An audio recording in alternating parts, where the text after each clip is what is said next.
तो नमस्कार दोस्तों, मैं आपका होस्ट कार्तिक स्वागत करता हूं आपका आज की एक मनोरंजक कहानी में। दोस्तों, किताबें यूं तो हमारे जीवन को संवारती है, हमें एक अच्छा इंसान बनाती है, लेकिन आज की कहानी में अनीश के साथ जो हुआ वो शायद आपकी सोच को बदल दे।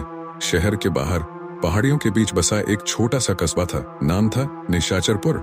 ये कस्बा सुनसान और डरावना था, जिसकी गलियां अक्सर खाली रहती थीं। यहाँ की हवाओं में अजीब सी सर्दी थी, जो रात में और भी ज्यादा खौफनाक हो जाती थी। कस्बे के लोग ज्यादा बातें नहीं करते थे, और अगर करते भी थे तो बस फुसफुसाकर। यह कस्बा एक रहस्य से घिरा हुआ था, और उसकी जड़ें एक पुरानी सुनसान लाइब्रेरी में थीं। यह लाइब्रेरी एक पुरानी टूटी फूटी इमारत में बसी थी, जहां घने पेड़ों की शाखाएं उसकी खिड़कियों को थपथपाती रहती थीं। दिन में भी वहां अंधेरा रहता था, और रात का अंधेरा तो जैसे इस जगह का सच्चा रूप था। कहा जाता है कि इस लाइब्रेरी में एक ऐसी किताब है जिसे पढ़ने वाला कभी सामान्य नहीं रह पाता। इस किताब के बारे में कोई नहीं जानता था कि वह कहां से आई या किसने उसे लिखा, पर एक बात तय थी, जो भी इसे पढ़ता था वह हमेशा के लिए बदल जाता था। अनीश एक शौकीन पाठक था, जो हमेशा अनूठी और रहस्यमय किताबों की तलाश में रहता था। किताबों के प्रति उसका जुनून इतना गहरा था कि वह अक्सर सुनसान और खतरनाक जगहों पर भी नई कहानियों की तलाश में पहुंच जाता था।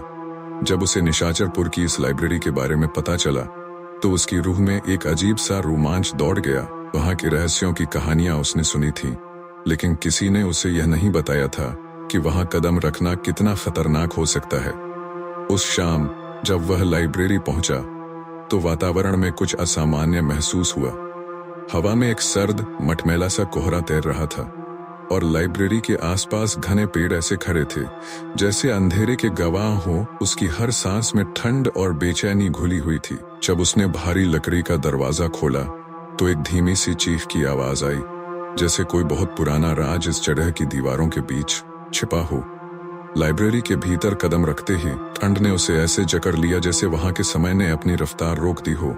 चारों तरफ बिखरी किताबें, धूल भरी अलमारियां और दीवारों पर छाए हुए काले निशान उसे अजीब तरह से घूरते लगे। पर उसकी नजरें तभी उस कोने की अलमारी पर जा टिकीं, जो बाकी जगहों से कुछ अलग थी। अंधेरे के बावजूद वह अलमारी एक गहरी चमक बिखेर रही थी, मानो वहां कुछ छुपा हो जो उसे पुकार रहा हो।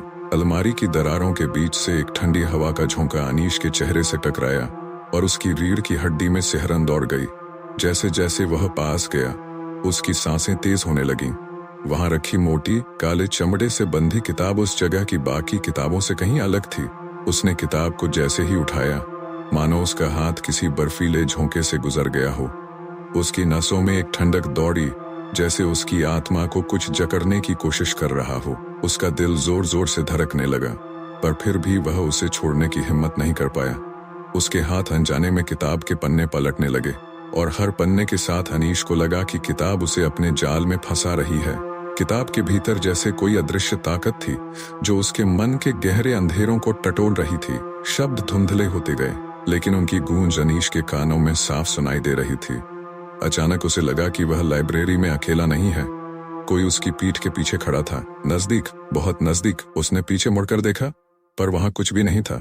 पर यह खौफ अब उसके दिमाग में घुस चुका था। उसके मन में एक अजीब डर और उत्सुकता एक साथ उभरने लगी। अब वह यह नहीं समझ पा रहा था कि वह इस किताब को पढ़ना चाहता है या छोड़ देना चाहता है। पहली रात से ही अनीश को अजीब और भयानक सपने आने लगे। सपने में वह खुद को एक गहरे ठंडे जंगल में पाता, जहां हवा के झोंके चीखों की तरह उसके कानों में गूंजते रहते।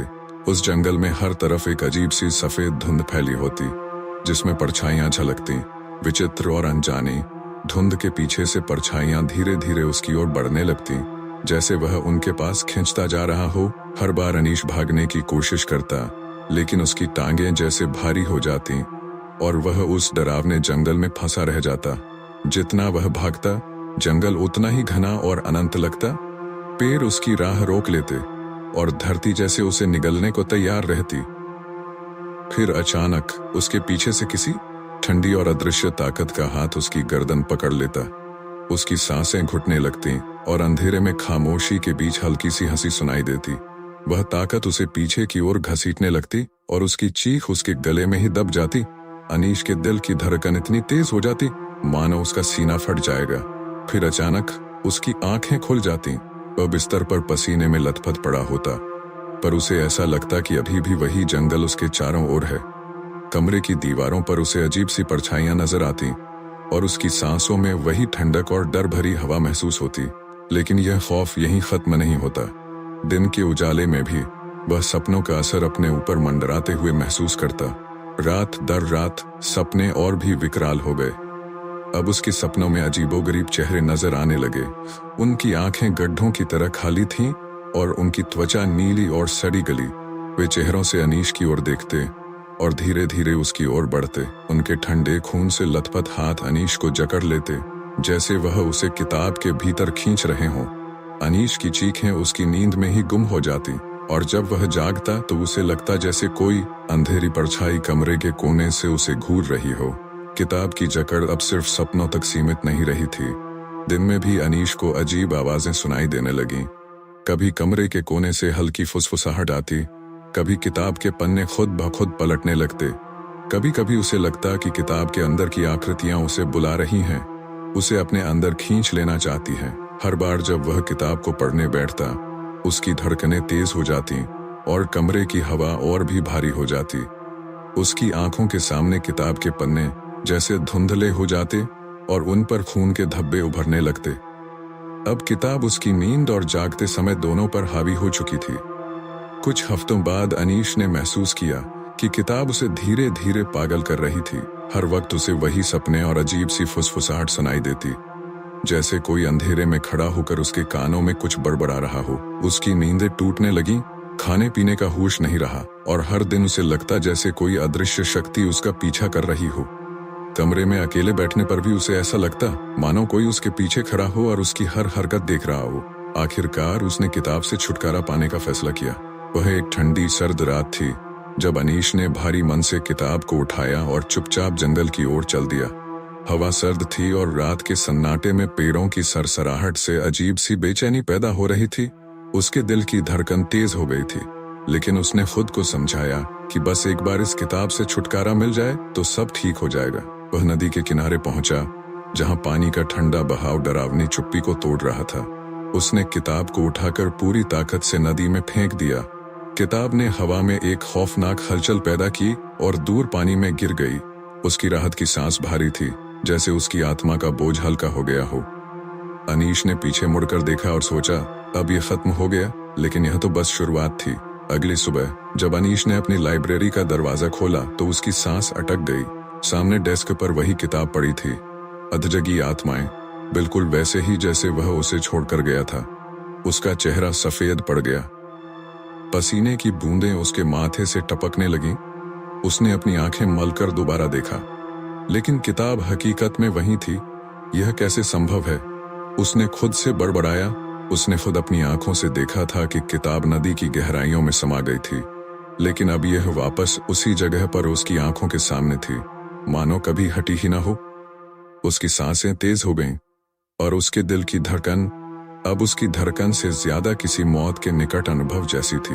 वह किताब को छूने से भी डरने लगा, पर इससे भी ज्यादा भयानक था किताब के पन्नों पर लिखा नया संदेश। पहले पन्ने पर खून के लाल रंग से उभरते अक्षरों में लिखा था, तुम मुझे छोड़ नहीं सकते, मैं तुम्हारे साथ हूं हमेशा। अब अनीश बुरी तरह घबरा चुका था। उसकी घबराहट धीरे धीरे पागलपन में बदलने लगी थी। किताब को जलाने की कोशिश करने पर जब किताब पर एक भी निशान नहीं पड़ा तो उसके अंदर एक अनजान खौफ ने जगह बना ली। उसकी उंगलियां कांपने लगीं और उसने गुस्से में किताब को फाड़ने की कोशिश की, लेकिन जैसे ही उसने उसे बीच से चीरना चाहा, किताब अपने आप जुड़ गई। उसकी आंखों के सामने पन्ने फिर से एक हो गए, जैसे उसे कभी कुछ हुआ ही ना हो। यह देखकर अनीश का दिल तेजी से धड़कने लगा और ठंडी हवा उसके आसपास घूमने लगी। अब हर जगह उसे वही किताब नजर आने लगी। जब वह घर में सोफे पर बैठता तो किताब उसकी गोद में होती। रात को सोने के लिए बिस्तर पर जाता तो तकिए के नीचे से वही किताब सरक कर उसके सामने आ जाती, उसके कपड़ों में, उसकी जेब में, यहाँ तक कि जब वह नहाने के लिए बाथरूम जाता तो भी वह किताब दीवार के कोने पर पड़ी मिलती, उसे घूरती हुई। एक रात तो उसने खिड़की से बाहर किताब को सड़क के किनारे पड़े देखा और जैसे ही वह पलटा किताब वापस उसकी मेज पर रखी मिली।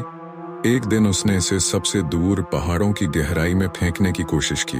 उसने इसे सबसे ऊंची चोटी से नीचे खाई में धकेल दिया, लेकिन जैसे ही वह घर लौटा उसकी मेज पर वही किताब खुली हुई पड़ी थी। इस बार किताब के पन्ने अपने आप पलट रहे थे। हवा में एक भयानक सरसराहट थी और पन्नों से निकलते शब्द जैसे जिंदा हो गए थे। शब्दों ने एक अजीब ध्वनि निकालनी शुरू की, जैसे कोई मरे हुए इंसान की सिसकियां हों, और कमरे में अंधेरा छाने लगा। अनीश को अब यकीन हो गया था कि यह सिर्फ कोई किताब नहीं थी, यह एक जिंदा अभिशाप था जो उसकी आत्मा पर कब्जा कर रहा था। किताब के पन्ने जैसे उसकी आवाजों को, उसके ख्यालों को निगल रहे थे। उसे हर वक्त उन भयानक सपनों में डूबा हुआ महसूस होता। उसे महसूस हुआ कि किताब के पन्नों में कहीं न कहीं उसकी खुद की परछाई कैद हो रही थी। अनीश अब किताब को हाथ भी नहीं लगाना चाहता था, लेकिन उसे छोड़ना भी असंभव था। एक बार उसने किताब के पन्नों को पलटना बंद कर दिया और कोशिश की कि वह उसे न देखे, लेकिन सपने और आवाजें अब हकीकत बन रही थीं। दीवारों से खुरचने की आवाजें आती, फर्श के नीचे से कोई चलता हुआ महसूस होता, और रात में अंधेरे कोनों से किसी के फुसफुसाने की आवाजें आने लगी। उसे लगने लगा कि वह अपने ही घर में अकेला नहीं था। किताब के भीतर की आत्माएं अब उसकी असलियत का हिस्सा बन चुकी थीं। धीरे धीरे उसकी हिम्मत जवाब देने लगी।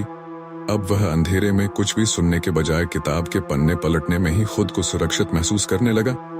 लेकिन जैसे ही उसने पन्ने पलटे, एक नया भयानक दृश्य उसकी आंखों के सामने उभर आया। इस बार सपनों से कहीं ज्यादा असली। अनीश अब किसी से बात नहीं करता था। उसके चेहरे पर डर और थकान की परछाइयां गहराती जा रही थी, जैसे कोई अदृश्य शक्ति उसकी आत्मा को धीरे धीरे चूस रही हो। वह दिन रात घर में बंद रहता और कमरे में बस वही किताब होती, चुप, रहस्यमयी और अजीब तरह से उसकी ओर घूरती हुई। अनीश ने किताब को छूना छोड़ दिया था, पर उसकी उपस्थिति ही उसके दिमाग को निगल रही थी।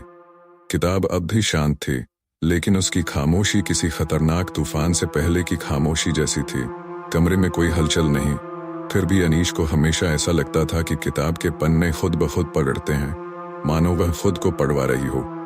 कुछ हफ्तों बाद अनीश पूरी तरह से गायब हो गया। उसके घर के दरवाजे अंदर से बंद थे, लेकिन अंदर कोई नहीं था। उसके बिस्तर पर किताब खुली हुई थी और उसके पन्नों पर ताजा खून के धब्बे थे, पर कमरे में खून का कोई और निशान नहीं था। लोगों का कहना था कि अनीश पागल हो चुका था। उसे वह किताब अपने साथ ले गई थी। कुछ लोगों ने दावा किया कि उन्होंने उसे रात में लाइब्रेरी के आसपास देखा। उसकी आंखों में अजीब सी चमक और उसके होंठों पर बुदबुदाते हुए शब्द थे जिन्हें कोई समझ नहीं पाया। फिर एक रात जब पूरी लाइब्रेरी पर एक घना अंधेरा छाया हुआ था, अचानक बिजली की कड़कड़ाहट के साथ दरवाजे जोर से खुल गए। लाइब्रेरी के चौकीदार ने अगले दिन जो देखा, उससे उसकी चीखें पूरे कस्बे में गूंज उठीं। वही किताब जो अनीश के साथ गायब हो गई थी, फिर से लाइब्रेरी की उसी अलमारी में रखी मिली, जैसे कुछ हुआ ही ना हो। किताब वैसी ही थी, धूल से ढकी, रहस्यमयी और एक भयानक इंतजार में। पर इस बार किताब के काले चमड़े की जिल्द पर किसी की उंगलियों के ताजे निशान थे, मानो वह अभी अभी किसी के हाथों में रही हो। लाइब्रेरी के लोग अब इसे नजरअंदाज नहीं कर सकते थे। धीरे धीरे कस्बे में अजीब घटनाएं होने लगीं। लोगों की नींद में चीखें सुनाई देने लगी, दरवाजे बिना किसी कारण खुलने लगे, और कुछ लोग तो यह दावा करते थे कि उन्होंने रात के अंधेरे में एक साया देखा जो किताब को लेकर लाइब्रेरी में घुसा और फिर कभी बाहर नहीं आया। तब वह किताब फिर से अलमारी में अपनी जगह पर रखी थी। वह शांत लगती थी, पर उसकी खामोशी में एक अदृश्य शाप छुपा था। यह किताब अब भी किसी नए पाठक का इंतजार कर रही थी, एक ऐसा पाठक जो अनजाने में उसकी खौफनाक कहानियों में डूब जाए और फिर कभी उभर ना सके। निशाचरपुर के रक्तांकित ग्रंथालय में वह किताब अब भी मौजूद है, और शायद अगला शिकार तुम्हारी तरह कोई और उत्सुक पाठक हो जो लाइब्रेरी के दरवाजे पार करने की हिम्मत जुटा ले। कहानी खत्म नहीं हुई, क्योंकि असली अंत कभी लिखा ही नहीं गया। तो दोस्तों, आज की कहानी में इतना ही है। कि आपको कैसी लगी हमें कमेंट करके जरूर बताएं, या चैनल को सब्सक्राइब करें।